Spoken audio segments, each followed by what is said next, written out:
अब देखो पहचान बता रहे हैं कि भगवान के सन्मुख हो। जब तुम प्रभु के सन्मुख होगे तो तुम देखना तुम्हारा उत्साह बढ़ेगा। कभी कभी सत्संग में कहते हैं कि अब उस आनंद की उमंगन को कैसे बताएं। ऐसा समझ लो जैसे किसी का ब्याह तय हो गया हो संसारी पुरुष का और उसके मनोनुकूल पत्नी मिल गई हो, और वो कितना फूला फूला घूमे। या माँ के इकलौते बेटे का ब्याह हो, फिर वो कैसे फूली फूली सबका स्वागत आनंद। अब ये कहां परमानंद में प्रभु से उदाहरण बैठेगा, पर वो तो अद्वितीय है, अचिंत्य है।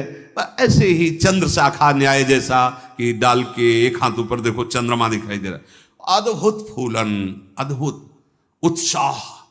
जिस समय भगवत सन्मुख होगे ना, एक ऐसी उन्मत्तता, एक ऐसे आनंद की उमंगन, उसके लिए ललचाओ।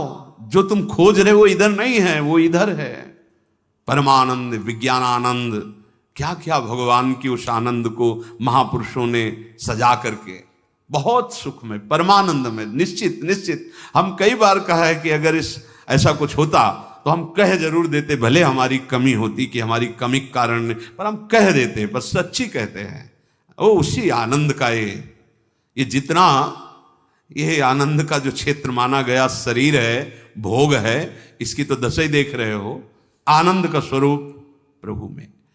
ज्यों ज्यों तुम्हारा प्रभु सन्मुख होकर कदम बढ़ेगा तो तुम्हारे अंदर अद्भुत आनंद, अद्भुत उत्साह, अद्भुत उत्कंठा और एक दिव्य शक्ति। ये भी बात, एक दिव्य शक्ति तुम्हारे अंदर, दैवी संपदा बढ़ने लगेगी, एक अलौकिक शांति रहेगी, दुख सुख में एक समानता का भाव आ जाएगा। कोई भी भोग तुम्हें प्रिय नहीं लगेगा। नहीं खान पान ते भावे है, नहीं कोमल वसन सुहावे है, सब विषय लगे ते खारा है, हरि आशिक का मग न्यारा है। संत जन देखते ही ऐसे लगेंगे जैसे स्नेह संबंधी जन मिलते हैं। अच्छा अच्छा, ऐसे संतों को देखते ही मन नाच पड़ेगा। आज तो हो भाग्य भगवत सन्मुख का, आज तो हो भाग्य, हमें साधु समागम मिला, हमें संत जन मिले। तुम्हारी विलक्षणी एक स्थिति होगी, कोई भी द्वंद्व तुम्हें स्पर्श नहीं कर पाएगा। निराशा, चिंता, भय, विषाद, कामना, वासना, ये सब क्षीण होने लगेंगी। केवल भगवत सन्मुखता। जब तक तुम भगवान की तरफ पीठ किए हो और संसार भोगों की तरफ मुख किए हो, तो तुम कुछ भी कर लो, तुम्हें सुख शांति मिलने वाली नहीं। जितना जितना तुम भोग संग्रह, धन वैभव एकत्रित करोगे, उतना ही अशांत और चिंतित और शोकित होते जाओगे। ये महापुरुषों की बात है, देख लो अपने हृदयों को। जितना तुम भोगों की तरफ बढ़ोगे, परिणाम में ये दोष तुम्हारे अंदर आएंगे। जैसे भगवत सन्मुखता, तो कैसे जाने भगवत सन्मुख है? तो बोले ज्यों ही तुम भगवत सन्मुख होगे तो तुम्हारा एक एक क्षण नवीन उत्साह, नवीन उत्कंठा, दिव्य शक्ति और दैवी संपदा, शांति, समता, वैराग्य, प्रेम और संतों को देखकर अपार सुख। ऐसा ये भगवत सन्मुखता का लक्षण। अब यहां बता रहे, चाहे जितना तुम धन वैभव भोग एकत्रित कर लो, भगवत विमुख हो, तुम्हें कभी सुख शांति नहीं मिल सकती। भगवत विमुख का लक्षण क्या है? भय, विषाद, चिंता, राग, द्वेष, वैर, अशांति, द्रोह, दंभ, पाखंड, परिग्रह, हिंसा, कामना, वासना, ममता, दुर्गुण, दुर्विचार, भयानक दुख। ये भगवत विमुख के लक्षण है। जो भगवत सन्मुख होता है, एक भी उनके हृदय में नहीं होते। ये जाचो जाचो, अंदर जाचो। भगवत विमुक्ता का लक्षण, मूल लक्षण भोगों में सुख है, इसी में सारे दोष बैठे हुए हैं। और जहां भगवत सन्मुख हुए, तहां तुम्हारा प्रतिपल नवीन उत्साह, नवीन उत्कंठा, दिव्य शक्ति, दैवी संपदा, शांति, समता, वैराग्य, प्रेम, समस्त द्वंद्वों से छूट करके एक अद्भुत आनंद और संत समागम जीवन बन जाएगा। देखो राधा बाबा पूर्ण महापुरुष हैं, कोई उनको जानना थोड़ी साधन साध्य के विषय में, पर आपको ध्यान होगा जब ऋषिकेश में उनके गांठों में बहुत दर्द, वात रोग के कारण, तो वो अपने निजी जन से कह रहे थे, भाई मुझे सत्संग में पहुंचा दो। वो सेवा करते करते शायद श्रमित हो गए होंगे या जो भी, तो उन्होंने बाबा की इस बात का सपोर्ट नहीं किया। बहुत बार कहने पर तो बाबा कहा कि आप ये जानते हो कि हम जा ही नहीं पाएंगे। उन्होंने कहा आप जा ही नहीं पाओगे क्योंकि आपकी गांठ। बोले ऐसा नहीं। फिर जो बाबा ने अंदर बात की, वो जो लिखा था कि भगवान श्री कृष्ण से प्रार्थना की कि प्रीतम मुझे इतनी सामर्थ्य केवल दे दो कि जहां से सत्संग सुनाई देता वहां तक मैं पहुंच जाऊं, और एक बांस डंडा उठाया और बाबा घसीटते हुए वहां गए। इस बात का बहुत प्रभाव पड़ा हृदय में कि इनको कोई साधन साध्य विषय अब जानकारी की आवश्यकता नहीं, पूर्ण महापुरुष हैं, संपूर्ण हैं, उनमें कोई भी। लेकिन ऐसे महापुरुष होते हुए सत्संग की इतनी प्रियता, वो देखो लिखा है साधु एकदम आनंदित हो गए कि आज तो मुझे साधु समागम मिला। ये भगवत सन्मुख का लक्षण, विमुख का नहीं, भगवत सन्मुख का लक्षण। तो हम अपने को जबरदस्ती मुख मोड़ना होगा। अगर हम इसी जन्म में परम कल्याण चाहते हैं, इसी जन्म में सुख चाहते हैं, मुख मोड़ना हो। जबरदस्ती शब्द लिखा है, जबरदस्ती मोड़ना, हटो हटो। जैसे है ना कि अब जिस तुम कगार पे खड़े हो, भारी दरार पड़ गई है, जबरदस्ती हटो नहीं तो गिरने वाले हो, धारा में तुम बह जाओगे, डूब जाओगे। ऐसे ही इसी प्रकार आप खान पान, शौक, मौज मस्ती, परिवार, सांसारिक सुख भोग रहे हैं, पर आपको पता नहीं कि काल के कसाईवाड़े में है। मौत का गड़ासा वो बिल्कुल तैयार किए हुए है, बस समय की देरी है, नंबर आपका ही है। सावधान। इसीलिए करे जबरदस्ती भगवत सन्मुख करो अपने मन को, अपने तन को, अपनी वाणी को, अपनी चेष्टा को। कोई उपाय नहीं है बचने का। आपको दिखाई दे रहा क्या है, तो भयभीत कर रहे हैं, आप देख ही नहीं पा रहे हो, भय तो तांडव मचा रहा है। देख लो, ऐसे जरा सी भूमि हुई, हजारों लोग मकान के नीचे दब के मर गए। ऐसे जल में उफान आई, एक लहर आई, प्रांत का प्रांत नष्ट कर दिया। क्या क्या लीलाएं हो रही प्रकृति की, माया की। हमारा भी तो नंबर आएगा ना कोई तो आएगा, काल का रूप, कहीं ना कहीं कोई रोग, कोई घटना, कोई।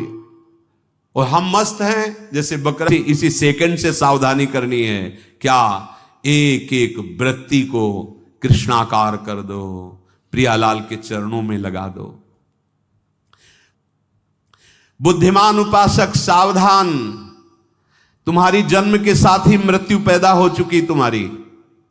कितने अनुभवी महापुरुष कह रहे हैं सावधान, जब तुम्हारा जन्म हुआ था उसी समय तुम्हारी मृत्यु भी पैदा हो गई है। बस तुम्हारे साथ चल रही मृत्यु अवसर देख रही है, समय देख रही, जहां पूरा हुआ वो अपना काम कर देगी। इसलिए प्रतिक्षण तू मृत्यु की दृष्टि में है, शिकार बिल्कुल लक्ष्य पे है। छोटी सी वस्तु जब भाव में भरकर आप प्रभु को समर्पित करते हैं तो प्रभु से बहुत बड़ी मान लेते हैं। हमारे प्रभु का स्वभाव ऐसा है।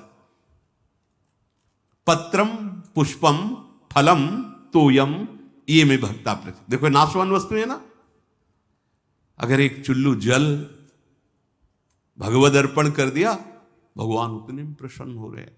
एक तुलसी दल ले लिया, ऐसे एक फूल ले लिया, कोई फल ले लिया, और भगवान भाव में भरकर कहते हैं अश्नामी, मैं उसे खा लेता हूं। जैसे फूल सूंघने की वस्तु है, पर भगवान कह मैं पा लेता हूं, पत्ता पा लेता हूं, जल पा लेता हूं, फल पा लेता हूं। पत्रम पुष्पम फलम तोयम ये में भक्त्या, भक्ति भाव से जो भक्त अर्पित कर देता है, भगवान कहते मैं उसे पा लेता हूं। मानव जीवन का एक एक क्षण इतना कीमती है कि उसके बदले में फिर कुछ नहीं है कि हम ये दे करके समय खरीद ले।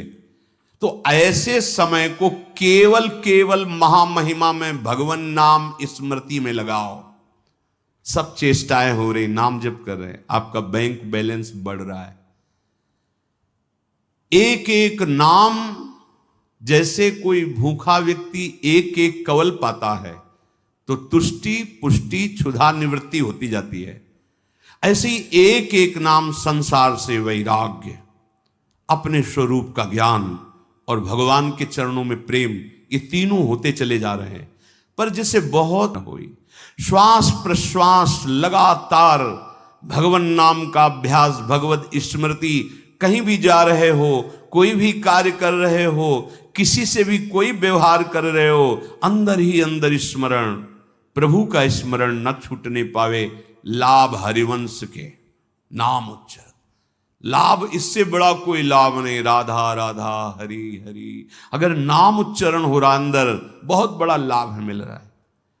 1,00,000 रुपया 1 घंटे में कमा लिया और हरि को भूल गए, किस काम में आएगा? और 1 घंटे बाद शरीर छूट गया, 1,00,000 रुपया कमा लिया है, हरि का नाम नहीं लिया, तो आएगा क्या हाथ? और 1 घंटे लगातार नाम जप किया है, भले हमारे पास लौकिक वैभव नहीं है, लेकिन ना तो संताप होगा, न शोक होगा, न चिंता होगी, न भय होगा, एक आनंद, और वो अनंत काल के लिए बैंक में जमा हो गया अविनाशी नाम। ये हमारी समझ में क्यों नहीं आ रहा? लाखों रुपया इकट्ठा कर ली, चिंता है, शोक है, भय है, नाना प्रकार की वासनाएं जल रहे हैं, लाभ क्या मिला? नाम चल रहा है, माना कि आपके पास उतना ऐश्वर्य नहीं है, यथालाभ संतोष जितना प्रभु दिए पर आपका हृदय प्रफुल्लित रहेगा, भरोसा बहुत बड़े स्वामी का है, और एक एक नाम आपका जमा हो रहा है। सदगुरुदेव भगवान एक दिन बोले थे, एक एक सेकंड का तुम्हारे हिसाब होगा। ऐसा नहीं कि तुम नाम जप कर रहे हो, उनके लिए जल रहे हो, कष्ट सह रहे हो, तो तुम्हें किसी को बताने की जरूरत है। एक एक सेकंड का हिसाब होगा और आप निहाल हो जाओगे। वो एक एक सेकंड आपको देख रहा है, आपके एक एक सेकंड की वृत्ति का हिसाब होगा। बहुत उदार दानी हैं हमारे प्रभु, अति उदार भी सुंदर। ऐसे मालिक के सेवक हो, वो एक एक सेकंड देख रहा है और तुम्हारा हिसाब करेगा। बाहर से नाटक करोगे, भक्ति का दंभ करोगे तो समय लगेगा, दंभ पूर्वक भी भक्ति की व्यर्थ नहीं जाती। झूठा खेले साचा हो, एक दिन ऐसा झटका लगेगा माया का कि अपने आप सच्चाई पे खड़े हो जाओगे। वो बहुत खिलाड़ी है, उससे बड़ा कोई खिलाड़ी नहीं। करो करो दंभ, करो नाटक। अब वो अपना नाटक विस्तार करेगा और ऐसी जगह खड़ा करेगा जहां कोई नहीं, तब पुकारोगे हे हरि, तो बोलेगे आ जाओ, हम तो पहले ही बांह फैलाए बैठे थे, पहले ही तुम तो हमें केवल निमित्त बनाकर भोगों के लिए तुम चल रहे थे, लेकिन अब असलियत में पुकारा, आओ हम तुम्हारे स्वागत के लिए खड़े हैं। झूठा खेले, ये खेल ऐसा है, झूठा खेले साचा होए। अगर झूठ से भी कोई भक्ति करने लगे तो सच्चाई में भगवान उसे भक्त बना देते हैं। हाँ, जो कोई भक्ति करे कपट से, उसको भी अपनाऊं, साम दाम और दंड भेद से सीधे रास्ते लाऊं। साम दाम दंड भेद, सीधे रास्ते लाऊं, नकली से बनाऊं असली। यही मेरे मन में छड़ी भगत मेरे मुकुट मणि। मैं हूं भक्तन को दास, भगत में आह, कितने कृपालु स्वामी है।